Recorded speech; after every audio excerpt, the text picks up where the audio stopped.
എന്റെ റബ്ബനോട് നിർദ്ദേശിച്ചു. നബി സല്ലല്ലാഹു അലൈഹി വസല്ലമ തങ്ങൾ ശുദ്ധമായ മനസ്സുള്ള മനുഷ്യനായി നമ്മൾ വളരാൻ വേണ്ടി റബ്ബിന്റെ നിർദ്ദേശം പഠിപ്പിച്ചതാണെങ്കിൽ മനുഷ്യന് ഏറ്റവും വൃത്തി വേണ്ടത് മനസ്സിലാണ്. വൈരാഗ്യമില്ലാതെ, വിദ്വേഷമില്ലാതെ, വർഗീയതയില്ലാതെ, ഭീകരതയില്ലാതെ, തീവ്രവാദമില്ലാതെ, അക്രമവാസനയില്ലാതെ, ക്രിമിനലാകാതെ, ആരെയും ശല്യപ്പെടുത്തണമെന്ന ചിന്തയില്ലാതെ ഒരു ശരിയായ മുസ്ലിം അഹിബ്ബ ലിന്നാസി മാ തുഹിബ്ബു ലിനഫ്സിക തകുൻ മുസ്ലിമാ.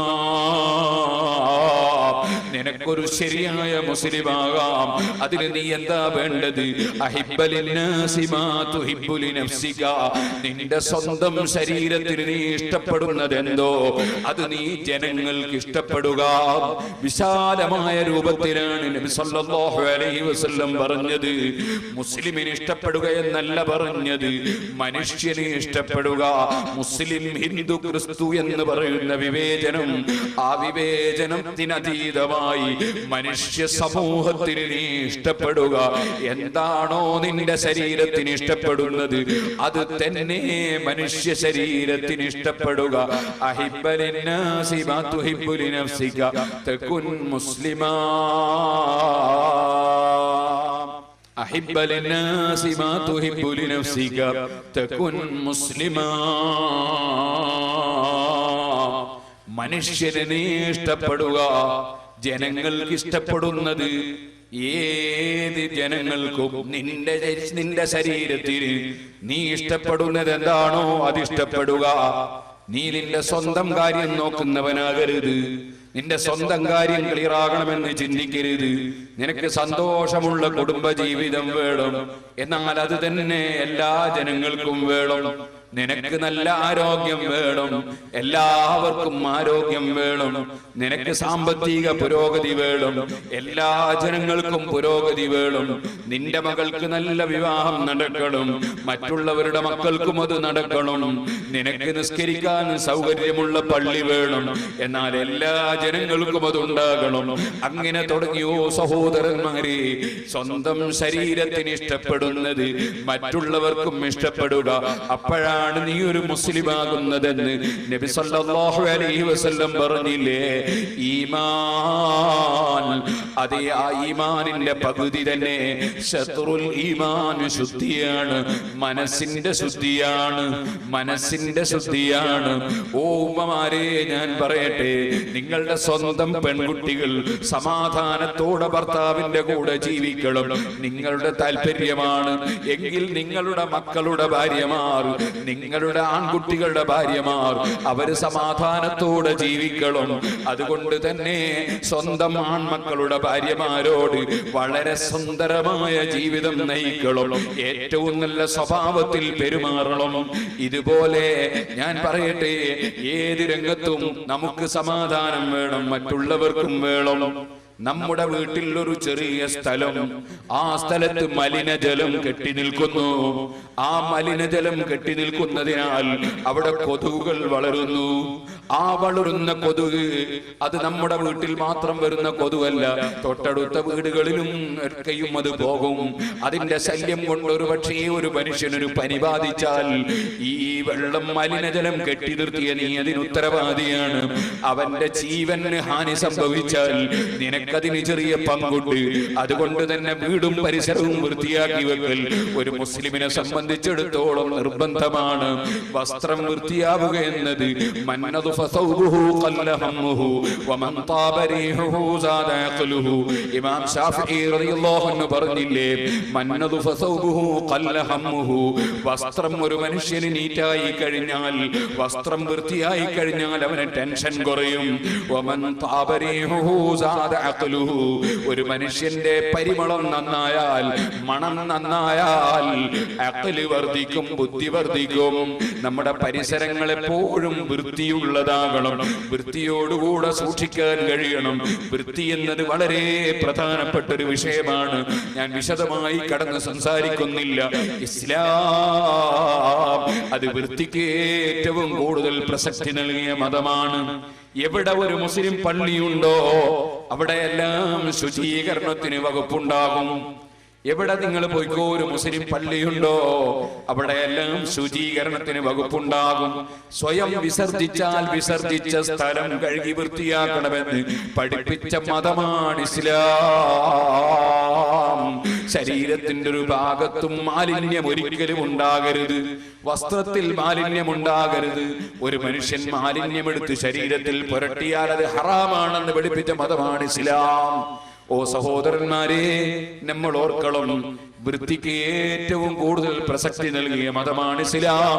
അതുകൊണ്ട് തന്നെ ഇസ്ലാമിന്റെ കേന്ദ്രമായ പള്ളിയുടെ പരിസരത്ത് എപ്പോഴും വൃത്തിയാക്കാനുള്ള സംവിധാനം ഉണ്ടാകും. ഇനിയും ഞാൻ പറയട്ടെ, വേറെ ഏതെങ്കിലും മതത്തിനുണ്ടോ നമ്മുടെ മതത്തിലുള്ള ചില പരിപാടികൾ? ഇപ്പോൾ വിശദമായി സംസാരിക്കുന്നില്ല, സംസാരിക്കാൻ സമയവും ഇല്ല, ഇപ്പോൾ കഴിയുകയും ഇല്ല. ഞാൻ വിശദമായ വേല കേൾക്കണമെന്ന് ആഗ്രഹിക്കുന്നുണ്ട്. അവർക്കൊക്കെ എല്ലാ വിഷയത്തിലും CD ഉണ്ട്, വാങ്ങിയിട്ട് വീട്ടിൽ കൊണ്ടുപോയി നല്ല സുഖമായിട്ട് കേൾക്കാം. എല്ലാ വിഷയത്തിലും ഉണ്ട് CD. ചിലർക്ക് ഗണ്ണന പ്രസംഗം കേൾക്കണം, അത് 100 കണക്കിന് CD ഉണ്ട്. അല്ലാത്ത കേൾക്കണം, അതിനുണ്ട് CD വാങ്ങി കേൾക്കാം. നിങ്ങൾക്കൊക്കെ സൗജന്യമായിട്ട് ഒരു CD തരാൻ പോകുന്നു, പൈസ ഒന്നും കൊടുക്കണ്ട. ഒരു വിഷയമാണ്. നിങ്ങൾ നോക്കി, നമ്മളെ മതത്തിൽ പ്രധാനപ്പെട്ട ഒരു കാര്യമാണ് ഒതു കൊടുക്കുക. ഒതു കൊടുക്കുമ്പോ കുളിക്കുമ്പോ ഒക്കെ വായിൽ വെള്ളം കുപ്പിളിക്കുക, മൂക്കിൽ വെള്ളം കയറ്റി ചീറ്റുക. ഇങ്ങനെ ലോകത്ത് ഏതെങ്കിലും ഒരു മതത്തിലുണ്ടാവും ഇങ്ങനെ ഒരു പരിപാടി. എന്ത് ഈ മൂക്കിൽ വെള്ളം കയറ്റി ചീറ്റുക എന്ന് പറഞ്ഞാൽ? മൂക്കിൽ വെള്ളം കയറ്റി അതിനെ കയറ്റി ചീറ്റുക എന്താണ് പറഞ്ഞതിന് അർത്ഥം? മൂക്ക് വൃത്തിയാക്കാനാണ്. ഇടയ്ക്കിടയ്ക്ക് മൂക്ക് വൃത്തിയാക്കുക. കാരണം ഈ മൂക്ക് എന്ന് പറയുന്ന ഒരു പ്രത്യേക ഒരു സൃഷ്ടിയാണ്. മനുഷ്യന്റെ ശ്വാസകോശത്തിലേക്ക് നേരിട്ട് വായു കടന്നു പോകുമ്പോ ആ വായുവിൽ പലപ്പോഴും വായുവിന്റെ കൂടെ അനധികൃതമായി പലരും കയറിപ്പോകാൻ സാധ്യതയുണ്ട്. ആ അനധികൃതമായി കയറിപ്പോകുന്ന ആളുകൾ അവിടുത്തെ ശല്യം ചെയ്യും. ആ കുഴപ്പമുണ്ടാവും. അപ്പൊ അനധികൃതമായി ആരും കയറാൻ പാടില്ല. എമിഗ്രേഷൻ ക്ലിയർ ചെയ്യാതെ ആരും പോകാൻ പാടില്ല. ഈ എമിഗ്രേഷൻ ക്ലിയറൻസിന് വേണ്ടി മൂക്കിൽ സംവിധാനം വെച്ചിട്ടുണ്ട്. ആ സംവിധാനം മൂക്കിന് മാത്രമേ ഉള്ളൂ, തൊള്ളക്കതില്ല. അതുകൊണ്ട് ആ തൊള്ള തുറന്ന് ഉറങ്ങുന്ന കുട്ടികൾക്ക് തൊണ്ടവേദനയായിരിക്കും പലപ്പോഴും. അതേ സമയത്ത് സ്ത്രീകൾ ശ്രദ്ധിക്കണം, തൊള്ള പൂട്ടിക്കളയണം. കുട്ടികൾക്ക് ഉറങ്ങുമ്പോൾ തൊള്ള തുറന്ന് ഉറങ്ങുന്ന കുട്ടികളുണ്ടാവും.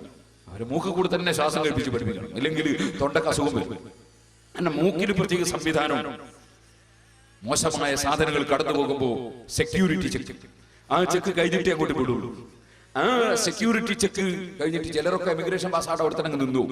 നിങ്ങൾക്ക് മനസ്സിലാകണമെങ്കിൽ പൊടിപടലങ്ങളുള്ള ഒരു സ്ഥലത്ത് കൂടി കുറച്ച് സമയം നടക്കുകയോ ഓടുകയോ ചെയ്തിട്ട് പിന്നെ മെല്ലെ മൂക്കിൽ ഒരു ചെറിയ പരുത്തിയോ തുണിയോ ഇട്ട് തിരികെ നോക്കിയാൽ കാണാം എമിഗ്രേഷൻ ക്ലിയർ ആകാതെ പലരും അവിടെ ഇരിക്കുന്നുണ്ടാവും, അങ്ങോട്ട് കടക്കാൻ കഴിയാതെ. ആ സാധനങ്ങളെയൊക്കെ പിടിച്ചു വെക്കാനുള്ള ഒരു സംവിധാനം മൂക്കിൽ അല്ലാഹു വെച്ചിട്ടുണ്ട്.